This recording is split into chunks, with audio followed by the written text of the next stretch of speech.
So as you look back at the film this past week, what were your impressions of what you guys did? Obviously, we came out with the win, which is always great. Stats are never important in my opinion, as long as you have a win, something in that win column. But a lot of things to clean up, especially early. We want to get off to a faster start, help our defense out a little more.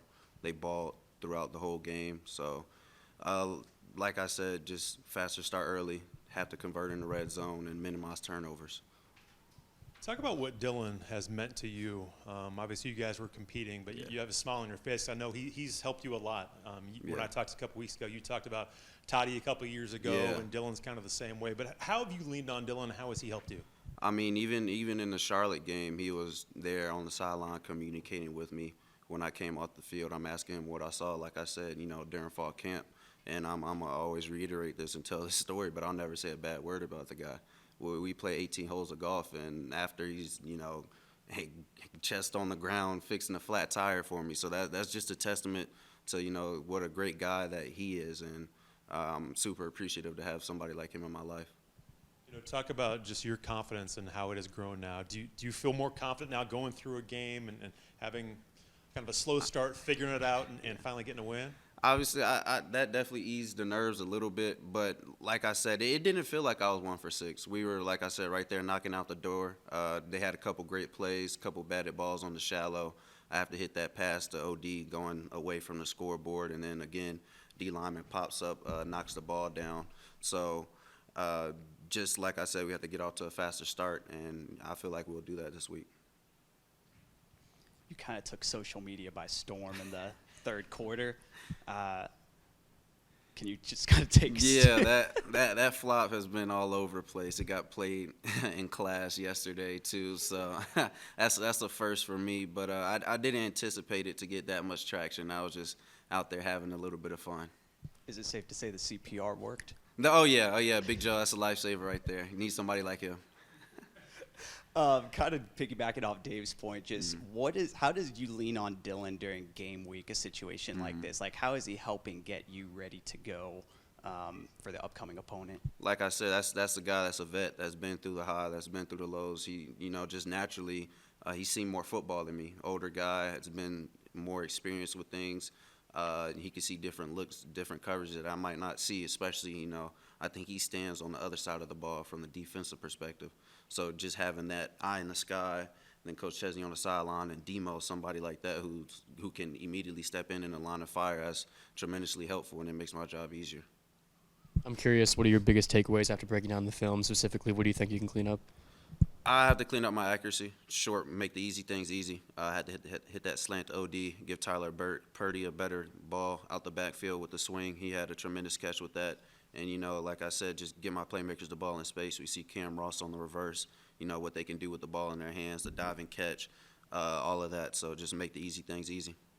You made Charlotte jump off sides a couple times. One of those times it may have not been called. How much do you work on that in terms of just getting your cadence right, Dean Kennedy, and how important is that? Obviously, with us not being completely verbal, it's a little harder. You see that in the NFL all the time with the hard counts and stuff like that. So really just, emphasizing the clap and making everything look the same. You just have to go through the mechanics in practice, checking left, checking right. And, there I probably got a little greedy, just have to be smarter with situational football. How important is it for you as a quarterback to have those moments? Obviously, it went viral, but to just have fun on the field, how much does that help you? I mean, it feels like Pop Warner football or high school football again. Like my high school coach said, that's probably the most pure time of football. And, just being out there, having fun with the guys, especially going up, kind of big. But in that point, we're having fun. We see a victory coming. We just wanted to seal that off, and I think that was just pure joy in that moment.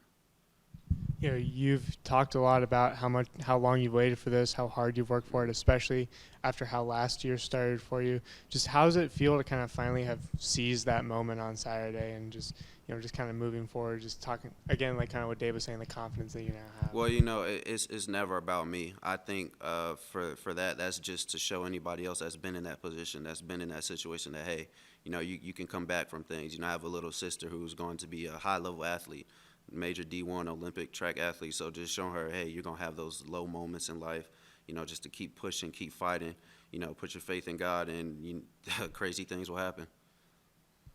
For you, what do you think you need to do to make sure you do get that faster start on Saturday?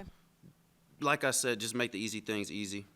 Coach Kennedy has tremendous play calls. You know, Coach Chesney and all those guys, Coach Smith, they scheme it up the whole week. We have walkthroughs out the wazoo, 30-page tests before the game. So just being in tune with all my checks, protections, and just getting those guys the ball. I'm curious, how did it feel finally playing end game in Coach Kennedy's scheme, and how excited are you to keep playing in that going forward? Well, first off, I was tired. I kind of underestimated, you know, the toll that it takes on you mentally and physically throughout the whole game, but it felt good for sure, and it's a feeling that I'll take 10 times out of 10. A lot of different guys called a pass during that game on Saturday. Is that something you like to emphasize? Do you like to make sure a lot of different receivers and just pass catchers in general are getting the ball? Like you said, it's the scheme as well. Obviously, we have guys that can go all over the place, and like I talked about, everybody's a Swiss Army knife. So when you have Logan Kyle line up at the outside, the inside, you know, George Pettaway flexing out, catching a go ball, you know, I think that just happens naturally. Obviously, I want everybody, you know, to feel appreciated and get that love. But just within the scheme and the way that this offense works, that's going to happen within itself if I do my job. Coach was talking a little earlier when he was up there just about the message this week with Gardner Webb coming to town and an FCS opponent. How was that message received, and what's kind of you all's approach? Oh, yeah. Everybody's, you know, locked in, laser focused. Just, you know, me personally for my goals, that game, it was all right, you know, 10 for 18, that's 55%. I would love to sit in the 60+, you know, percent range. But just as a team, we don't want to come here and get embarrassed. Gardner Webb is a formidable team. They're going to come in here all guns blazing. We anticipate that, you know, but, you know, we're a part of the show business, so we want to put on the show for our fans. What do you see from them defensively on tape? Very disciplined team. Linebackers, you know, they run very downhill, aggressive. You know, you rarely cut off the tape and don't see at least 5+ hats to the ball. So in that case, you know, we want to make sure that we're in check with, you know, all my kills, alerts, protection checks. They've shown to the ability to bring the house. So just, you know, being in tune with everything. You excited to play at home? Oh, yeah. Oh, yeah. Definitely looking forward to that. That's the next thing I have to check off this list. Khairi, as you look back at the film, what stood out for you? Honestly, we're just looking how to right our wrongs from the game. We're not really focusing on the good. We're just focusing on how to improve and get better from week 1 to week 2. Were you happy for the most part with how everything went with the communication? And game 1 can kind of be a whirlwind as you guys are out there for the first time. Did everything go pretty smooth for the most part on that side of the football? 100%. You know, week 1, you never know what to expect. But at being in college football for a little while, you know, it can be a lot of commotion, left, right. But for the most part, I think that we got our communication across to everybody, and we played sound football. Let's talk about your game, leading the team in tackles and being able to do so much. We talked a little bit yesterday, but were you happy with how you played? I know you're not satisfied, but were you happy with how you played? 100%. You know, you always want to start the season off with a bang, and to lead the team in tackles is just a blessing. And it's just showing that my work is finally – I'm finally starting to get the fruits of my labor, so that's really it. It's been a long time coming for you to put on the purple and gold. I mean, you're committed in high school, and then you finally get to what does it mean to finally, you know, play for JMU, and then looking ahead to this week, what does it mean to play here? Well, playing for JMU is it's a beautiful thing. It's a blessing. Coming into such like a great foundation, and it's a great culture, great environment. I was just happy to get the week 1 win and make sure that we do what we got to do for the fans and for the community, and just to uphold our part of the bargain. Coach Hemphill dialed up some pretty good blitzes, but what do you think y'all can do a little bit better job generating pressure with just the 4-man rush? We're good 4-man, 3-man.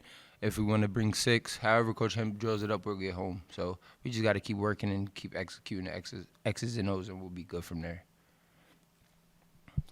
What was it like seeing your guy, Chris Fitzgerald, come down with that pick? I was super excited. You would have thought I caught the pick. Like, the first thing right after he caught the pick was like, let's block, to make sure my guy gets to the crib. Because we were just talking about it like 2 weeks ago. Like, Chris, if you get the ball, just know, like, don't pitch it back, keep it pushing, and we're going to make this line for you. Like, we're going to get you to the crib. He didn't get to the crib, but I'm happy that my boy got that pick. I'm super ecstatic for him. What adjustments were you guys able to make? Because you gave up the one touchdown and then just to shut them out the rest of the way. What kind of changed for you all? It was no change. It was more so just buckle down and just hold down the offense. You know, we told them like just keep on, keep it on, and we got you guys back because like it's football. The game could flip, and they gotta have our back at the time. So we just had to make sure that we backed them up, and it felt good to me like stop them, hold them to one touchdown. We just got to keep building from that, honestly. Like, as a defense, we're all excited and we're happy for week 1, but now we just got to focus on week 2. I know you were just talking about like the culture and the foundation laid here at JMU. How would you compare and contrast the culture like here compared to your previous stop at Colorado? It's just different, you know. It's very different. Colorado, we brought in probably like 75, almost 80 transfers. Here is not as many transfers, and the whole building hasn't changed. I mean, it's just a big difference, honestly. But I would have to say, like, yeah, it's just two different things. Colorado's brand new, and this is a little bit more established. You know, I asked Coach earlier because of his experience being an FCS coach, what he kind of thought about being on the inverse of an FCS and FBS matchup, and seeing that you started your career at Maine, if I remember correctly. Yes. Talk a little bit about kind of what are your thoughts, you know, and just making sure, you know, are you going to remember not to underestimate Gardner Webb, FCS? Well, you treat every opponent the same, and I know what it's like coming from an FCS. Like, they got a chip on their shoulder, so they want to show the world or show everybody that they're able to play FBS, and it's not a big fall off. So you just got to prepare the same for everybody and keep that FCS mindset, because if you keep that mindset with these resources, you'll be golden. You have some experience playing here, but with Maine on the other sideline. So how excited are you to kind of just get out here on Saturday and play in the purple and gold for the JMU fans at home? I'm very excited, honestly. I heard it's sold out, and I just can't wait to see what it's like to be on the opposite side of that, to be on the winning side of that. So I just can't wait. I can't wait to get to Saturday, honestly. What is Coach Info really trying to lay in the works for this weekend? What do you see from Gardner Webb on tape? From Gardner Webb, they're a well-coached team for sure. They run a little bit of two-back, which is a little bit of old school compared to the offenses now. But that, they go empty. It's a few things that we broke down. I wouldn't say we're 100% there yet, but we're still building and game planning.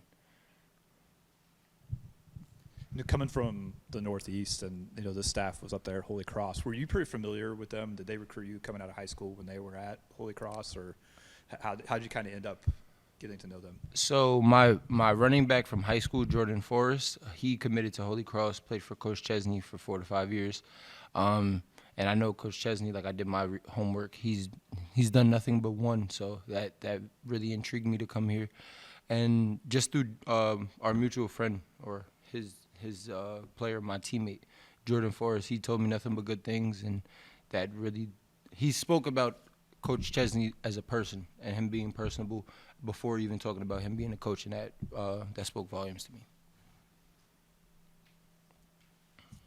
I'm going to take a shot in the dark and say it's been a big adjustment between your stops, kind of going from Maine to Boulder, and now you're in Harrisonburg of all places. You know, just talk a little bit, just kind of like, you know, having to adapt to so many different places around the country. I guess that's what college is really about. Like, not all the traveling and moving place to place, but really just knowing how to adapt, being in different environments, and seeing how you react, and seeing like, all right, this works for me, this doesn't. And I like living here. I'm not the most fond of living here. And honestly, it was just all a beautiful blessing. Like, my whole journey, I wouldn't trade it for anything. So it's different living here in the South, and I didn't know it gets this cold this early, but it's been a blast.